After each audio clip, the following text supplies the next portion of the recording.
इस श्रृंखला में उत्तर प्रदेश के विश्वविद्यालयों के लिए बीकॉम के प्रथम सत्र में कंप्यूटर अनुप्रयोग के परिचय में जो प्रश्न पत्र है उसके प्रश्न और उत्तर हम देख रहे हैं।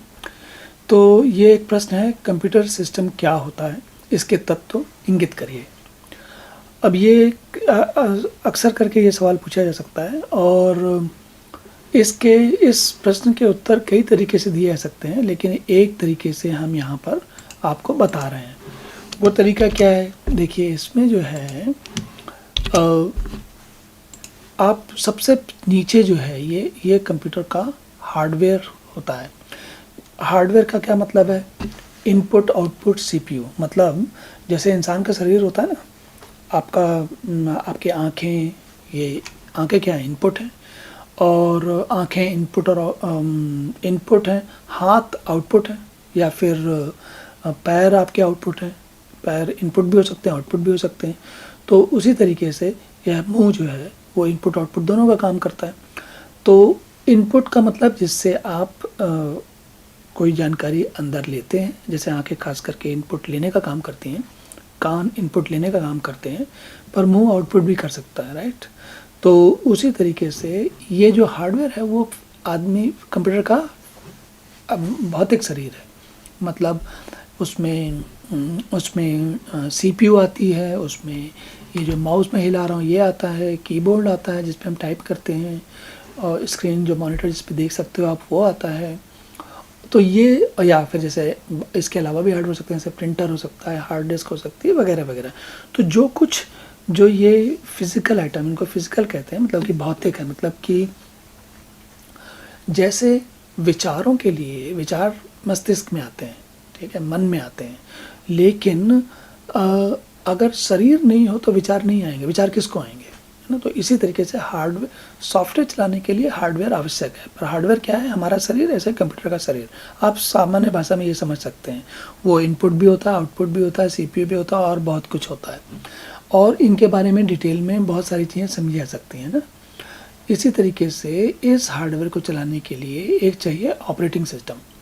अब ये ऑपरेटिंग सिस्टम क्या है, ऑपरेटिंग सिस्टम एक विशेष सॉफ्टवेयर है जो कि इस हार्डवेयर का प्रयोग करता है और आपको ऐसा वातावरण देता है जिससे कि आप आगे के काम कर सकें। इसका क्या मतलब हुआ, इस ऑपरेटिंग सिस्टम का मतलब हुआ जैसे हमारी परवरिश, कहते हैं ना, जो हमारा लालन पालन हुआ है, तो जिस व्यक्ति का जैसे जगह पे लालन पालन हुआ ये, और आगे भी आप रोज़मर्रा का जो काम चलाते हो वो कैसे चलाते हो, आपने जो सीखा है आपने, और जो सुविधा, जो ज्ञान जानकारी आपके पास है, जिन चीज़ों की उपलब्धि आपके पास है, उनका ही प्रयोग करके आप ऑपरेट करते हो। तो ये जो ऑपरेटिंग सिस्टम है, जैसे हमारा इंसान का ऑपरेटिंग सिस्टम है हमारा दिमाग, राइट, उसी तरीके से कंप्यूटर का ऑपरेटिंग सिस्टम जो होता है वो हार्डवेयर और सॉफ्टवेयर दोनों को संभालता है। अगर ये ऑपरेटिंग सिस्टम नहीं है तो सॉफ्टवेयर भी नहीं चलेगा। तो हार्डवेयर के ऊपर ऑपरेटिंग सिस्टम। अब ऑपरेटिंग सिस्टम, जब ये दोनों चीज़ें होंगी, ये मूलभूत चीज़ें हैं, इनके बगैर काम ही नहीं चलेगा, काम ही नहीं चलेगा बिल्कुल। लेकिन ये दोनों हो गए तो अब हम करेंगे क्या, तो जो ये डेटाबेस है वो हम किस तरीके का काम कर रहे हैं वो बताता है। मतलब हम जैसे मान लीजिए कि हमारे पास डेटा का मतलब होता है जानकारी का मतलब जैसे आंकड़े होते हैं ना, जैसे कि भारत की जनसंख्या कितनी है, उसमें कितने महिलाएं हैं, कितने पुरुष हैं, कौन किस क्लास तक पढ़ा हुआ है, कौन किस शहर में रहता है, किसकी उम्र कितनी है, ये क्या सारी जानकारी है ना। और ये जानकारी जो है उसको हम डेटाबेस कहते हैं। और अब इस जानकारी को लेकर हम कुछ कर सकते हैं, तो उसके साथ क्या करना है और क्यों करना है वो एप्लीकेशन का काम होता है, ये एप्लीकेशन सॉफ्टवेयर का काम होता है। तो ये जो पूरा सिस्टम है हमारा कंप्यूटर का, उसमें ये 4 चीज़ें लगती हैं। लेकिन अब 2 स्थितियाँ हुई। एक स्थिति ये हो सकती है कि ये कंप्यूटर अकेला काम कर रहा है ना। अब इसको मैं ज़रा 1 मिनट लिखता हूँ यहाँ पर, जैसे है ना, ये देखिए हार्डवेयर है, कुछ ज़्यादा बड़ा फॉन्ट है, इसको थोड़ा फॉन्ट को, साइज़ को थोड़ा छोटा करते हैं, 1 मिनट रुकिए। तो कहाँ गया फॉर्मेट, शेप है,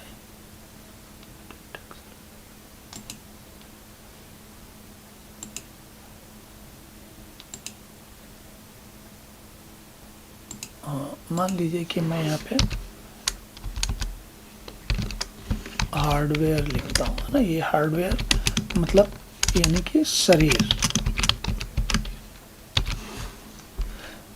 इसको थोड़ा ज़्यादा ही छोटा हो गया अभी, कभी छोटा है कभी बड़ा है। इतना ठीक है। तो इसी तरीके से अब ये दूसरा वाला जो है, इसमें ये क्या है, ये है मस्तिष्क या दिमाग, राइट। तो इसको भी थोड़ा छोटा कर देते हैं। और ये है जानकारी, है ना।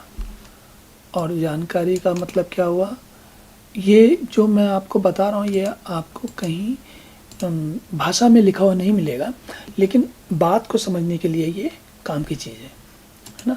तो ये जो है, अब एप्लीकेशन क्या है, मतलब क्या कारण क्या है, मतलब कारण या उद्देश्य क्या है ना। ये आपकी एप्लीकेशन बताती है। जैसे मान लीजिए कि ये होता है आपका, अगर आपको नेट बैंकिंग करनी है ना, तो उसकी एप्लीकेशन अलग हो जाएगी। अब हर एप्लीकेशन के लिए ये सारी चीज़ें चाहिए होंगी, हार्डवेयर भी चाहिए होगा, मस्तिष्क भी चाहिए होगा, जानकारी भी चाहिए होगी, पर इन जानकारी के बाद आप अपना उद्देश्य पूरा कर सकते हैं। तो मैंने ये अलग तरीके से समझाया, आपको आमतौर पर ये देखने को नहीं मिलेगा। अगर आपका क्या अपनी पुस्तकों में देखेंगे तो बड़े वैसे एक कहते हैं ना, जो एकेडमिक तरीका होता है वो पढ़ाने लिखाने की दुनिया में जो प्रयोग किया था वो उस तरीके से बताया हुआ। पर यहाँ पर मेरी कोशिश ये है कि आपको मैं ऐसे समझाऊं कि बात आपको समझ में आ जाए और आपके दिमाग में टिकी रहे, उसका आप आनंद ले सको, मज़ा ले सको, है ना। तो ये जो है, अब हमने ये सब कुछ बना लिया। अब ये देखिए क्या होता है कि अगर एक कंप्यूटर है तो वो ये सारे काम कर सकता है, लेकिन अगर ये दूसरा कंप्यूटर है और तो ये दूसरा कंप्यूटर भी काम कर सकता है, और ये तीसरा कंप्यूटर तो ये भी तीसरा वही काम कर सकता है। लेकिन अगर आप इनको जोड़ दें, दो कंप्यूटर को आपस में, इनका आपस में संपर्क हो जाए, तो 1 और 1 11, है ना। कहते हैं ना, कहावत होती है 1 और 1 11 होते हैं। तो ये दो जुड़ जाएं तो ये बन जाता है नेटवर्क। नेटवर्क मतलब संयोजन कह सकते हो आप इसको, है ना। संयोजन क्यों, कि दो लोग मिल के काम कर रहे हैं, है ना। या फिर इसको संपर्क भी कह सकते हो। संपर्क क्यों कह सकते हो, कि दोनों एक दूसरे से संपर्क करके और अपना काम बहुत इस द्रुत गति से बहुत जल्दी जल्दी कर रहे हैं। तो ये जो नेटवर्क होता है ये हार्डवेयर के लेवल पे कनेक्ट होता है, हार्डवेयर के लेवल पर होता है। ये डेटाबेस में नेटवर्क कनेक्ट होता है। एप्लीकेशन, डेटाबेस, ऑपरेटिंग सिस्टम, इनको अगर नेटवर्क का प्रयोग करना है तो पहले हार्डवेयर के लेवल पे आना पड़ता है, फिर दूसरे वाले से बात करनी पड़ती है। मान लीजिए ये डेटाबेस और इस डेटाबेस को, या इस एप्लीकेशन इस डेटाबेस को, इनको आपस में बात करना है, तो ये ऊपर से नीचे उतरते हैं और नीचे से इसमें बाईं तरफ जाते हैं और फिर ऊपर चढ़ के जाते हैं। ये इस तरीके से इनकी आपस में बातचीत होती है। तो कंप्यूटर सिस्टम जो होता है वो केवल एक हार्डवेयर नहीं होता, इनपुट से सीपीयू ये सब नहीं होता, उसके ऊपर जानकारी है, उसके ऊपर ये सारी चीज़ें लगती हैं, तब जाके सिस्टम बनता है। अदरवाइज़ क्या होगा, ये जो आपकी मशीन है खड़ी रहेगी और किसी काम की नहीं होगी। मशीन को चलाने वाला आदमी चाहिए, और उस आदमी को शिक्षा चाहिए, और उसकी जानकारी चाहिए, और उसका उद्देश्य चाहिए। तो ये सारा कुछ, और कई सारी मशीनें मिलकर आपस में काम करेंगे तो संपर्क लग जाता है। तो इस तरीके से कंप्यूटर क्या होता है ये हमने समझ लिया। अब इसको आप पुस्तक में जाकर पढ़ सकते हैं, लेकिन जो आपने यहाँ पर सुना समझा उससे मिलाइए और देखिए कि ये दोनों बातें आपको कैसे समझ में आती हैं।